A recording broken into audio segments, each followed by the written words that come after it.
इन्नल्लज़ीना युअज़ूनल्लाह व रसूलहु लअनहुमुल्लाहु फ़िद्दुनिया वल आखिरह व अअद्द लहुम अज़ाबम मुहीना।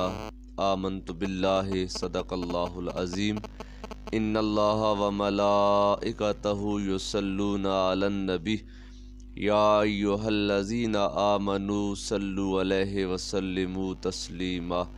अस्सलातु वस्सलामु अलैका या सय्यदी या रसूलल्लाह व अला आलिका व अस्हाबिका या सय्यदी या हबीबल्लाह। अस्सलातु वस्सलामु अलैका या सय्यदी या रसूलल्लाह व अला आलिका व अस्हाबिका या सय्यदी या हबीबल्लाह। नमाज अच्छी, रोज़ा अच्छा, ज़कात अच्छी, हज अच्छा, मगर मैं बावजूद इसके मुसलमान हो नहीं सकता। न जब तक कट मरूं मैं ख्वाजाए बतहा की इज़्ज़त पर, खुदा शाहिद है कामल मेरा ईमान हो नहीं सकता। मग़ज़े क़ुरआन रूह ईमान जाने दीन, मग़ज़े क़ुरआन रूह ईमान जाने दीन, हस्त हुब्बे रहमतल लिल आलमीन। काबिल एहतराम बुज़ुर्गों और दोस्तों, आज 5 रबीउस्सानी शरीफ 1442 हिजरी जुम्मतुल मुबारक का बाबरकत दिन है। मैंने आप अहबाब के सामने कुरान पाक के 22वें पारे की सूरा अहज़ाब उसकी आयत नंबर 57 तलावत करने का शर्फ हासिल किया है। अल्लाह ताला की बारगाह में दुआ है, अल्लाह ताला हक़ बयानी की तौफ़ीक़ अता फ़रमाए। कल गुज़श्ता दिन जो गुज़रा है, कल शाम को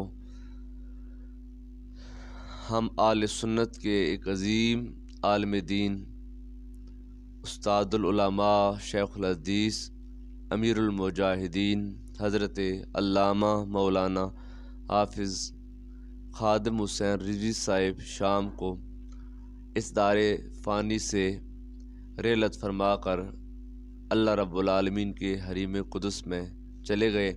अल्लाह ताला उनके दर्जात को बुलंद फरमाए। यकीनन हज़रत अल्लामा खादिम हुसैन रिज़वी साहब का वजूद आले सुन्नत के लिए बिलखुसूस और आलम इस्लाम के लिए बिलउमूम एक नेमत से कम नहीं था। हम लोगों की एक आदत है, ज़ाविया वाले बुज़ुर्ग इशफ़ाक़ साहब कहा करते थे कि कदर नेमत ज़वाल नेमत के बाद होती है। जब बंदे के पास नेमत मौजूद होती है तो बंदे को इतना एहसास नहीं होता, लेकिन जब नेमत छिन जाती है तो फिर इंसान उस नेमत को कोसता है और याद करता है। वो बुज़ुर्ग जो 55 साल की उम्र में थे, बीमार भी थे, दोनों टांगों से माजूर भी थे, लेकिन उन्होंने जिस जज्बे के साथ अल्लाह का नाम और अल्लाह के रसूल का नाम बुलंद किया है, ना सिर्फ पाकिस्तान बल्कि तमाम वो दुनिया के ममालिक तक उस आवाज़ को पहुँचाया और कुफ़ार के ऐवानों में काफ़रों को उन्होंने लर्ज़ा बर अंदाम कर दिया। काफ़र परेशान थे, फ़्रांसीसी, जर्मन, इंग्लैंड और दीगर डेनमार्क के ममालिक के जो कुफ़ार हैं उनको भी उन्होंने परेशान किया था। एक माजूर बाबे से दुनिया इस कदर ख़ाइफ थी, इसलिए कि वो अपनी ताकत से नहीं बोलता था, वो अल्लाह ताला के रसूल की मोहब्बत से बोलता था।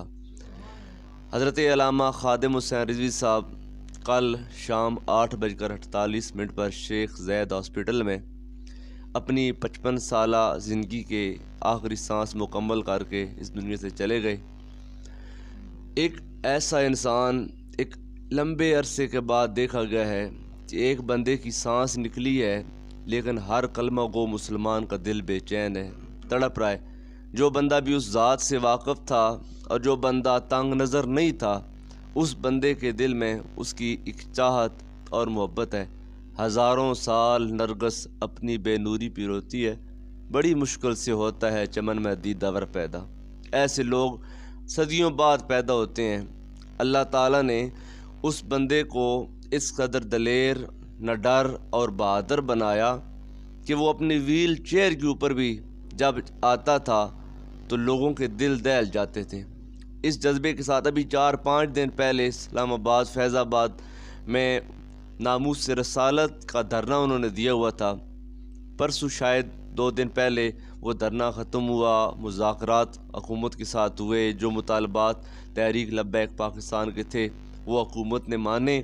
मुतालबा क्या था कि फ़्रांस वालों ने हमारे आका करीम सल्लल्लाहु अलैहि वसल्लम की नामूस पर जो हमला किया है और फ़्रांसीसी सदर ने सरकारी आर्डर के साथ सरकारी तमाम इमारतों पर हमारे आका करीम सल्लल्लाहु अलैहि वसल्लम के खाके बनाकर शाया किए, उस हरकत से ना सिर्फ पाकिस्तान बल्कि पूरे आलम इस्लाम के मुसलमानों के दिल परेशान हुए, गमगीन हुए हैं।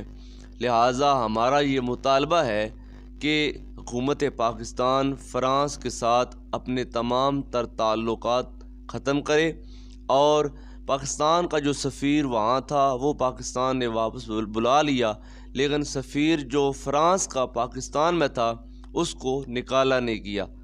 अब इस तहरीक लब्बैक पाकिस्तान बिलखुसूस इनका और तमाम आलियान इस्लाम पाकिस्तान का ये मुतालबा था कि फ़्रांसी सदर को, फ़्रांसी जो उनका सफ़ीर है उसको पहला तो पाकिस्तान से निकाला जाए, दूसरा उस सफारत खाने को बंद किया जाए और तीसरा उनके साथ तमाम तरह के जो तजारती ताल्लुकात हैं उनको ख़त्म किया जाए।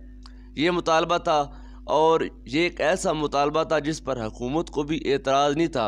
अगर हुकूमत एतराज़ करे तो हुकूमत के पल्ले कुछ नहीं रहता था, क्योंकि ये बात दीन की है, ये बात ईमान की है, ये बात अकीदे की है। ये कुर्सी और इक़्तिदार की बात नहीं है। और ये जो लोग इस ठंडे मौसम में 4-5 दिन तक फैज़ाबाद के धरने में इस ठंडक में बैठे रहे, वो कोई अपने ज़ाती मफाद के लिए नहीं बैठे थे। उनका सिर्फ एक ही नारा था कि हम अपने नबी की नामूस के रखवाले हैं, हम नहीं बर्दाश्त कर सकते कि हमारे होते हुए हमारे आका की कोई तौहीन करे और फिर वो हमारे देश में बैठे। इसलिए उन्होंने धरना दिया।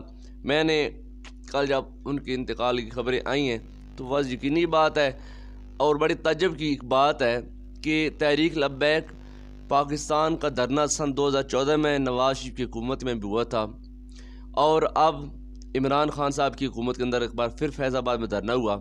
ना उस धरने को मीडिया ने कवरेज दी, ना इस धरने को मीडिया ने कवरेज दी। बस जिनके पास अपने मोबाइल वगैरह थे, फेसबुक के ज़रिए यानी कि ये धरने की लोगों तक इत्तलाएँ पहुँचती रहीं और जुल्म बलाए जुल्म हुकूमत का ये किया कि इन्होंने इन दिनों में तमाम यानी कि पंजाब में मोबाइल सर्विस को मुअत्तल कर दिया ताकि लोग आपस के साथ तल्लुक़ ना कायम कर सकें, उनका आपस के साथ रब्ता ना हो सके और लोग धरने तक ना पहुंच सकें। लेकिन उसके बावजूद मैंने उर्दू पॉइंट का जो एक फ़ेसबुक पर पेज है उस बंदे की यानी वीडियो देखी। उसने कहा कि तकरीबन 40,000 से 50,000 तक लोग इस धरने के अंदर शामिल थे।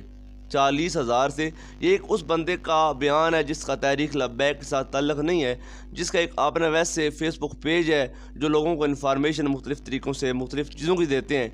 उस बंदे का वो ये बयान था कि यासर, मेरे ख्याल उसका नाम है हाशमी, उसका ये बयान था कि 40,000 से 50,000 तक लोग वो लोग जिनके दिल में अल्लाह और अल्लाह के रसूल की मोहब्बत थी, जबकि तमाम तरह के या वो नेटवर्क्स मुअत्तल कर दिए गए, राब्ते मुनक़ते कर दिए गए, लोगों के आपस के दरमियान जो राब्ता था उसको तोड़ दिया गया।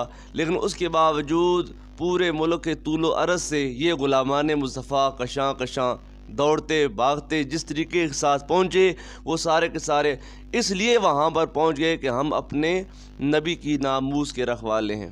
मैं कहता हूँ मेरे मामा जान है, उनका तल्लुक़ भी थोड़ा सा सियासत के साथ है, तो उन्होंने हमारे वालिद साहब को कॉल किया है कि ज़िला जेल में तकरीबन 450 लोग ऐसे हैं जिनकी लिस्ट आई है कि इनको गिरफ़्तार करना है। उलमा हज़रात, आइम्मा हज़रात हैं, तहरीक लब्बैक के साथ जिनका ताल्लुक़ है कि उनको पकड़ना है, तो लिहाजा इरफान को कहें कि मोहतात रहें। अब यकीनी बात है वालिदैन की औलाद कमज़ोरी होती है। इन्नमा अम्वालुकुम व औलादुकुम फ़ितना, बेशक हम सीधे रास्ते पर हैं, हक़ के रास्ते पर हैं, अल्लाह और अल्लाह के रसूल के पैगाम को पहुँचाने का हमको ये फ़रीज़ा दिया गया। लेकिन उसके बावजूद वालिदैन तो वालिदैन ही होते हैं, उनको डर रहता है कि हमारी औलाद को कुछ ना हो। तो वालदा साहब मेरे साथ यानी बातें कर रही थी कि मोहतात रहें, ये करें। मैंने कहा अम्मा जान, वो लोग हमसे करोड़ दर्जे बेहतर हैं जो बंदे आज फैज़ाबाद में बैठे हुए हैं। हमने बस अपना एक दीन का लेबल, मौलवी पुने का एक लेबल लगाया हुआ है, हमारे पल्ले कुछ नहीं हकीकत में। वो माई का वाक़या आपको आता ही होगा, सुना होगा कि जो यूसुफ़ अलैहिस्सलाम को ख़रीदने के लिए अपने सर पर अट्टी रख कर जा रही थी, तो किसी ने कहा कि माई यूसुफ़ को ख़रीदने के बड़े बड़े ताजर हैं, बड़े बड़े पैसे वाले लोग हैं, तुम्हारे पास कुछ नहीं। उसने कहा मैं जानती हूँ मैं ख़रीद नहीं सकती, लेकिन जब क़यामत वाले दिन अल्लाह ताला यूसुफ़ के ख़रीदारों को बुलाएगा तो उस वक्त मेरा भी नाम आएगा। तो मैं कहता हूँ कि वो लोग बड़ी किस्मत वाले हैं जो इस धरने में शामिल थे। हकीकत के अंदर हम लोग उनको दकियानूसी का ताना दें, हम लोग उनको यानी कि अमन आमा ख़राब करने का उनको इल्ज़ाम लगाएं कि ये इन लोगों ने पाकिस्तान के अमन को ख़राब किया। वो लोग अपनी ज़ात के लिए नहीं गए थे, वो लोग इसलिए गए थे कि उनके दिल में जो धड़कने वाला दिल है, उस दिल में अल्लाह के रसूल की मोहब्बत है। अल्लाह के रसूल की मोहब्बत में उन्होंने इस रात की ठंडक और सारे दिन का भूख और प्यास को बर्दाश्त किया, इसलिए कि वो अल्लाह के दीन से मोहब्बत करने वाले थे। मैंने कहा मियाँ परेशान क्यों होती हैं, ज़िंदगी और मौत तो अल्लाह के हाथ में जब आनी है। वो लोग जो पकड़े गए हैं इस धरने में हों या वैसे घरों से उठाए गए हैं उलमा, उनका क्या जुर्म है? क्या उन्होंने चोरी की है? क्या उन्होंने डाका किया है? क्या उन्होंने ज़नाकारी और बदकारी की है? उनका जुर्म यह है कि वो अल्लाह का नाम लेते हैं। उनका जुर्म यह है कि वो अल्लाह के रसूल की या वो हुर्मत की बात करते हैं। वो कहते हैं कि हम अल्लाह के नबी को अपना आखिरी नबी मानते हैं और अल्लाह के नबी की हुर्मत पर हम कंप्रोमाइज़ नहीं कर सकते हैं। हम नहीं बर्दाश्त कर सकते कि हमारे होते हुए, इमाम मालिक फरमाते हैं कि अगर तुम्हारे होते हुए अल्लाह के रसूल की तौहीन की जाए फिर दो ही रास्ते हैं, या तो ये है मन सब्बा नबियन फ़क़्तुलूहु, जो अल्लाह के नबी को बुरा भला कहे उसको कत्ल कर दो, या फिर ख़ुद मर जाओ। दो ही रास्ते हैं। ये नहीं हो सकता कि जो सरकार दो आलम सल्लल्लाहु अलैहि वसल्लम का गुस्ताख है, जो सरकार की नामूस पर भौंकने वाला है, वो भी ज़िंदा रहे और उम्मत भी ज़िंदा रहे। फरमाया ऐसे नहीं हो सकता, अगर गुस्ताख ज़िंदा है तो फिर उम्मत मर जाए, उम्मत को फिर ज़िंदा रहने की इजाज़त नहीं है। और यकीन जान लें, अल्लामा खादिम हुसैन रिज़वी साहब रहमतुल्लाहि तआला अब उनको लिए दुआए मफ़रत करते हैं कि उनका 2 दिन पहले धरने का जो बयान था वो अब फेसबुक के ऊपर है, यूट्यूब के ऊपर मौजूद है, हर बंदे ने उसको अपने स्टेटस पे लगाया हुआ है। उनके ये अल्फाज थे, वो कहते थे कि मैंने दुआ मांगी है इस धरने में अल्लाह ताला से कि या अल्लाह कि अगर वो मलऊन, वो गुस्ताख नहीं मारा जाता तो या अल्लाह मुझको उठा ले, मैं ज़िंदा नहीं रहना चाहता। अब ये उस बंदे के 2 दिन पहले कि अल्लाह की बारगाह में भरे मजमे में खुले आसमान के नीचे अल्लाह की हजूर दुआ थी कि या अल्लाह अगर वो गुस्ताख रसूल ज़िंदा है तो फिर हमने ज़िंदा रहकर क्या लेना है। या अल्लाह हम इस शर्मिंदगी की ज़िंदगी से निजात चाहते हैं, हमको अपने पास बुला ले। अगर हमारे हाथ उस गुस्ताख तक नहीं पहुँच सकते तो फिर हमको अपने पास बुला ले। अल्लाह ने उनकी दुआ को कबूल किया और उनको अपने हजूर बुला लिया। ये उनका जज्बा है ईमानी, ये उनकी सरकार के साथ मोहब्बत है। जब वो एक बार कहते हैं कि इनके नामूस नबी की खातिर हम हर बातल से टकराएंगे, जो राह में हमारी आएगा हम उसको मार गिराएंगे। ये मसला है जब ईमा का, फिर क्या ख़तरा जिस्म जाँ का, जो इस मसले को छेड़ेगा फिर ताज उछाले जाएंगे। अल्लामा खादिम हुसैन रिज़वी साहब, यकीनी बात है हर अहले ईमान के दिल की धड़कन है। अल्लाह ताला उनके दर्जात को बुलंद करे। अल्लाह उनकी इस वो मौत को रायगां न जाने दे। जो मिशन, जो तहरीक लेकर, और खादिम हुसैन रिज़वी साहब एक शख्सियत का नाम नहीं है, एक पूरी तहरीक है, एक पूरा मिशन है, एक पूरा किरदार है। और उनके पीछे उनके जियाले, उनके साथ मोहब्बत करने वाले उस मिशन को इंशाअल्लाह ताला जारी व सारी रखेंगे। खादिम हुसैन रिज़वी साहब, आपके ये अल्फाज मुझे बहुत ही यानी कि भाए और अच्छे लगे। खादिम हुसैन रिज़वी साहब कह रहे थे कि मुझ पे तहकीक मेरे बाद करेगी दुनिया। आज वो नहीं रहना। कल जब वो ज़िंदा थे तो मीडिया उनके ख़िलाफ़ बहुत भौंक रहा था, तरह तरह के बकवासात मीडिया उनके ख़िलाफ़ कर रहा था। मैं बात कर रहा था कि 2014 वाला धरना और 2020 वाला धरना, इस दोनों धरनों को गवर्नमेंट मीडिया ने कवरेज नहीं दी। लेकिन जब आज वो नहीं रहे तो ना सिर्फ फेसबुक, यूट्यूब, बल्कि दुनिया के हर चैनल पर जो शार यानी सुर्खी है वो यही चल रही है और खादिम हुसैन रिजवी साहब के किरदार को बयान किया जा रहा है। और कल तक जो दुनिया आपको बुरा भला कह रही थी, आज वो भी आपके तराने गा रही है और आपके वो तारीफ़ों के कलाबे मनाए जा रहे हैं कि बेशक इख्तलाफात अपनी जगह पर, लेकिन नामूस से रसालत के लिए जिस बंदे ने अपना हक़ अदा किया उसका नाम खादिम हुसैन रिजवी है। जिस बंदे ने सरकार की नामूस के लिए अपनी ज़ुबान को, अपनी ज़ात को इस्तेमाल किया, उसका नाम खादिम हुसैन रिजवी। और आपने कहा कि मुझ पे तहकीक मेरे बाद करेगी दुनिया, मुझको समझेंगे ज़माने, मुझको समझेंगे मेरे बाद ज़माने वाले। जब मैं नहीं रहूँगा तब दुनिया को पता चलेगा कि खादिम हुसैन रिजवी भी किसी ज़ात का और किसी किरदार का नाम था। आप यहाँ से गए, अल्लाह ताला आपके दर्जात को बुलंद फरमाए। मैंने आपके सामने कुरान पाक के 22वें पारे सूरा आज़ाब से एक आयत करीमा का टुकड़ा तलावत किया। मुख्तसर से वक्त में मैं इसी के हस्ब ज़ैल आपके सामने कुछ बयान करता हूँ। अल्लाह रब्बुल आलमीन ने इरशाद फरमाया, इन्नल्लज़ीना युअज़ूनल्लाह व रसूलहू लअनहुमुल्लाहु फ़िद्दुनिया वल आखिरा। बेशक वो लोग जो अल्लाह ताला को और अल्लाह ताला के रसूल को तकलीफ़ देते हैं, लअनहुमुल्लाहु फ़िद्दुनिया वल आखिरा, अल्लाह ने उन पर दुनिया में भी लानत की है और आखिरत में भी उन पर लानत है।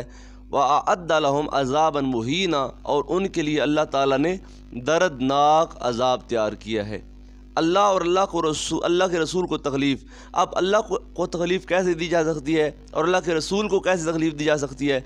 जो बंदा भी अल्लाह ताला के रसूल जनाब मोहम्मद मुस्तफ़ा सल्लल्लाहु अलैहि वसल्लम के साथ मोहब्बत करता है, वो बंदा खुद ब खुद ही अल्लाह ताला का महबूब बन जाता है। कुरान पाक में अल्लाह ने फरमाया, ऐ मेरे प्यारे महबूब आप फरमा दीजिए, कुल इन कुंतुम तुहिब्बूनल्लाह फत्तबिऊनी युहब्बिबकुमुल्लाह।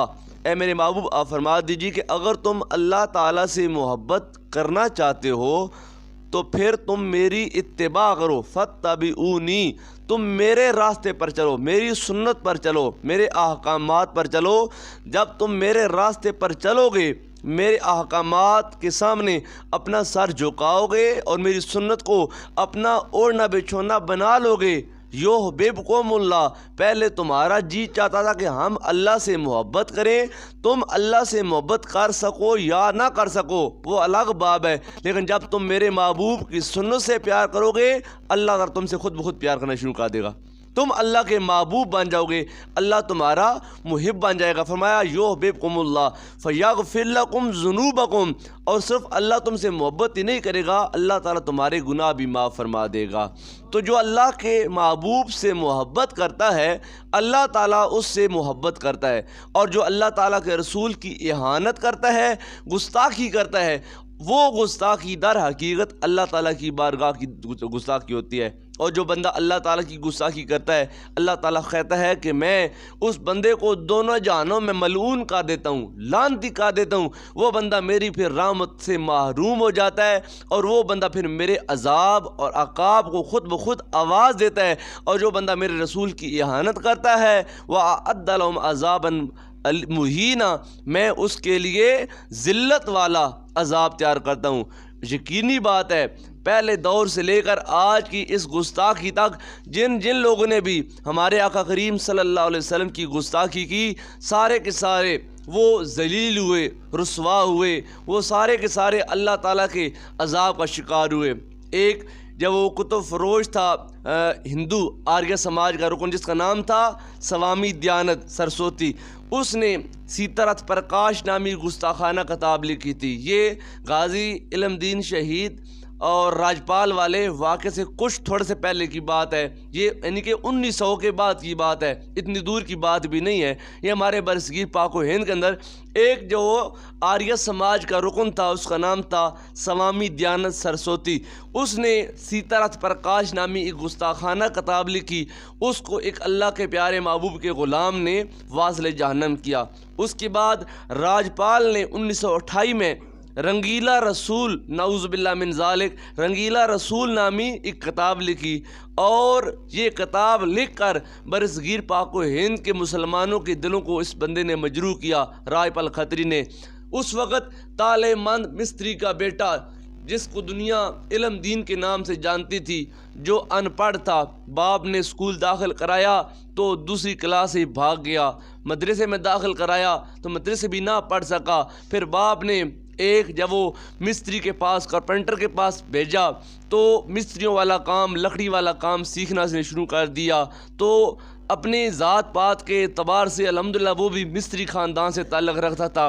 तो ये गाज़ी इल्मुद्दीन शहीद, जब इसने सुना कि लाहौर मेरे शहर के अंदर राजपाल खत्री ने मेरे आका करीम सल्लल्लाहु अलैहि वसल्लम की नामूस पर हमला किया है और सरकार की ज़ात के बारे में इसने एक गुस्ताखाना किताब लिखी है, तो उस वक़्त 6 दिसंबर 1929 को राजपाल ने अताउल्लाह शाह बुखारी रहमतुल्लाह तआला आपका ख़िताब सुना, जो लाहौर के मेन चौक में ख़िताब करके मुसलमानों को आगाह कर रहे थे कि इस बंदे ने हमारे जज्बात को मजरूह किया है सरकार दो आलम सल्लल्लाहु अलैहि वसल्लम की गुस्ताखी करके।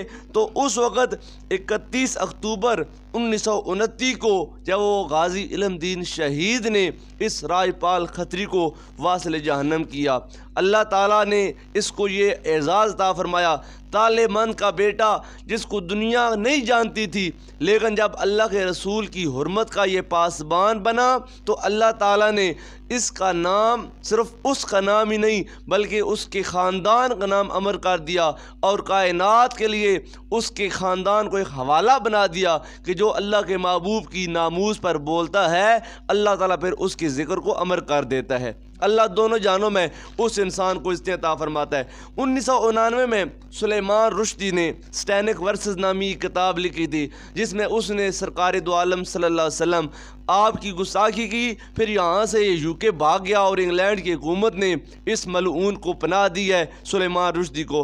उसके बाद बांग्लादेश की डॉक्टर तस्लीमा नसरीन, उसने लाजा नामी किताब लिखी और उसमें सरकार दो आलम सल्लल्लाहु अलैहि वसल्लम की इसने गुस्ताखी की थी। नॉर्वे की हुकूमत ने इसकी हमायत की, भारत की हुकूमत ने भी इसकी हमायत की और दिल्ली में इसको एक ख़ास अपार्टमेंट तैयार करके दिया गया जो उसका एजाज़, यानी कि तुमने मुसलमानों के नबी की तौहीन किया है तो दिल्ली में उसको हुकूमती लेवल पर एक अपार्टमेंट तैयार करके दिया गया। लेकिन नॉर्वे की हुकूमत ने इसको अपने पास बुलाकर नेशनलिटी दी और वहाँ पर उसको ज़िंदगी के तमाम आसाइशें दिए। जैसे कि कुछ अर्सा पहले पाकिस्तान में एक मलूना ने सरकार दो आलम सरसम की गुस्ताखी की तो इसी फ्रांस ने ही उस खातून को फ़्रांस की नेशनलिटी देकर फ़्रांस का सबसे बड़ा एजाज़ बतौर इनाम दिया कि तुमने मुसलमानों के नबी की तौहीन करके हमारे दिलों को ठंडा किया और मुसलमानों को बेचैन और बेकरार किया, लिहाजा हम तुमको नोबल प्राइज़ देते हैं। तो उस मलऊना को फ़्रांस ने ही, जहाँ पर आज सरकार दो आलम की तौहीन की गई है,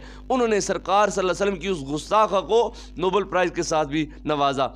उसके बाद कनाडा की गुस्ताख खातून जिसका नाम अरशाद मांझी था, उसने what is the trouble with इस्लाम किताब लिखी है, जिसमें सरकार दो आलम सल्लल्लाहु अलैहि वसल्लम उसकी आप सल्लल्लाहु अलैहि वसल्लम की उस जब वो ज़माना खातून ने तौहीन की है। ये सारे जितने भी किरदार गुजरे हैं ये सारे के सारे वासिल जहन्नम किए गए हैं। ये सरकार के ग़ुलामों के हाथों जब भी कहीं यानी सरकार दो आलम की तौहीन की गई है वहाँ पर गाज़ी इल्मुद्दीन के किरदार के लोग कभी गाज़ी मुमताज़ कादरी के नाम पर पैदा हुए और कभी आमर चीमा शहीद के नाम पर पैदा हुए। जहाँ पर भी गुस्ताख पैदा होता है वहाँ पर अल्लाह ताला अपने महबूब का कोई ना कोई पासदार पैदा कर देता है।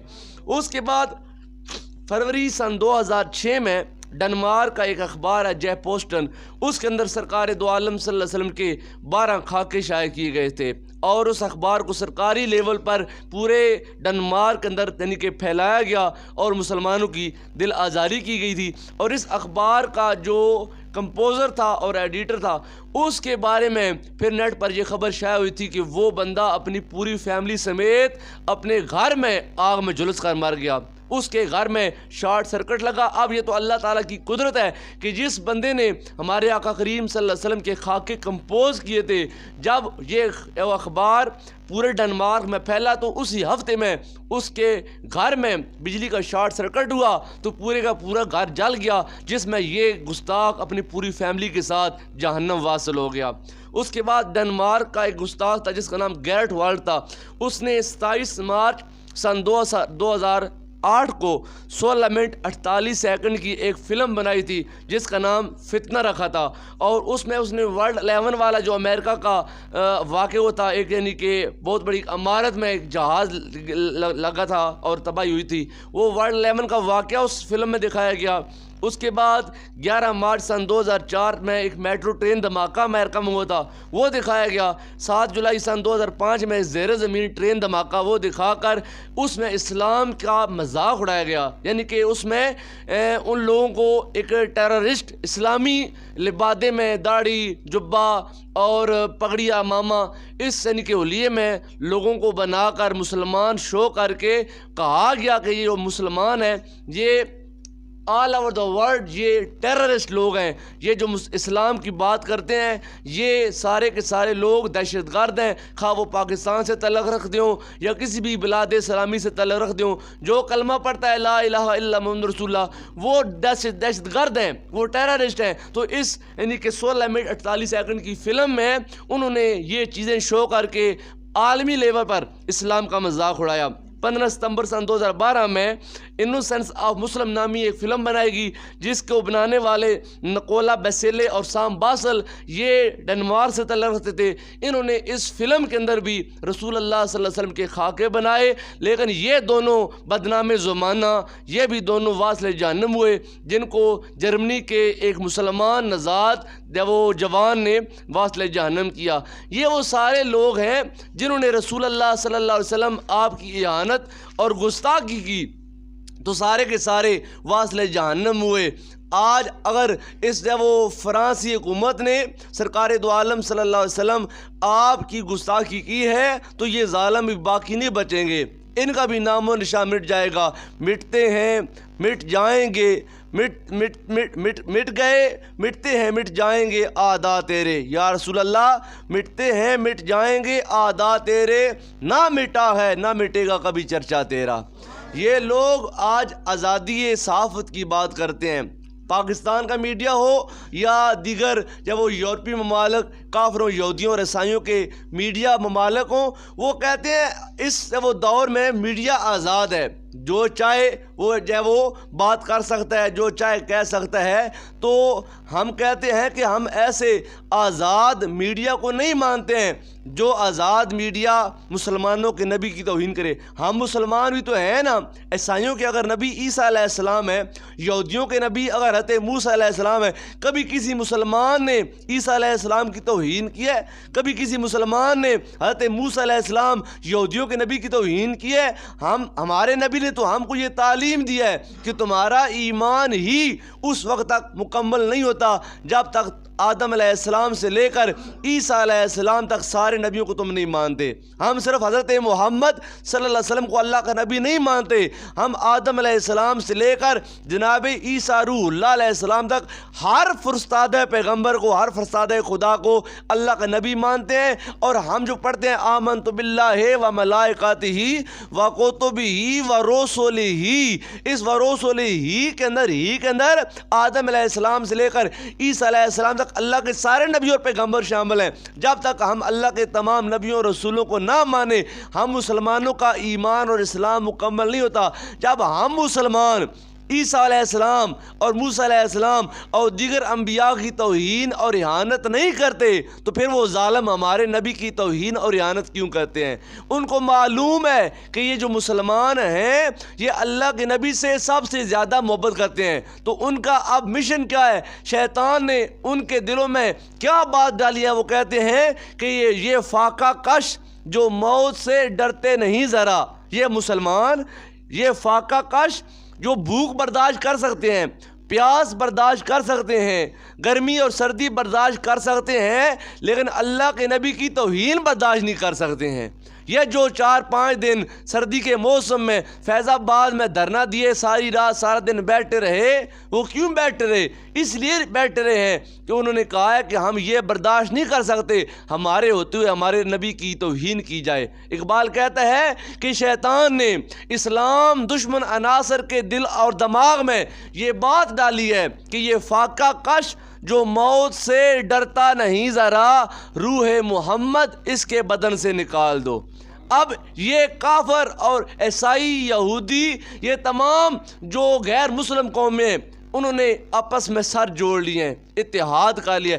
आपस में बेशक उनकी नहीं लगती, आपस में बेशक वो दुश्मन हैं, लेकिन जब बात इस्लाम के खिलाफ बोलने की होती है तो वो सारे भाई भाई बन जाते हैं। उन्होंने सर जोड़ लिए हैं कि किस तरीके के साथ हमने इस्लाम को बदनाम करना है। आज अगर हम अपने इनके बच्चों के और बच्चियों के लिबास की बात करें तो देखें कि ये गैर मुस्लिम कौमें और इस्लाम दुश्मन कौमें उन्होंने किस तरीके के साथ तकरीब कारी की है और हमको अंदर से खोखला करने की कोशिश की है। आप पाकिस्तान के किसी भी अच्छे यानी के ब्रांड पर चले जाएं, वहाँ पर आप यानी कि 5 साल से लेकर 15 साल तक की बच्ची के या बच्चों के तुम अगर लिबास की तलाश करें तो आपको वहाँ पर किसी भी बच्ची का मुहज़्ज़ब लिबास आपको किसी ब्रांड का नहीं दिखाई देगा। वहाँ पर आपको टी शर्ट्स मिलेंगी, वहाँ पर यानी कि बाजू नहीं होंगे, दुपट्टा साथ नहीं होगा। ऐसा लिबास उन्होंने बचपन में ही हम मुसलमानों को दे दिया और हम कहते हैं कि ये अब न्यू फैशन है। हम अब थोड़े से यानी कि मुहज़्ज़ब होते जा रहे हैं, अब मॉडर्न लाइफ हम गुजार रहे हैं, अब वो पुराना दौर चला गया। मैं कहता हूँ यकीनन आज से 50 साल पहले वाला दौर सुनहरी दौर था जब लोगों की निगाह में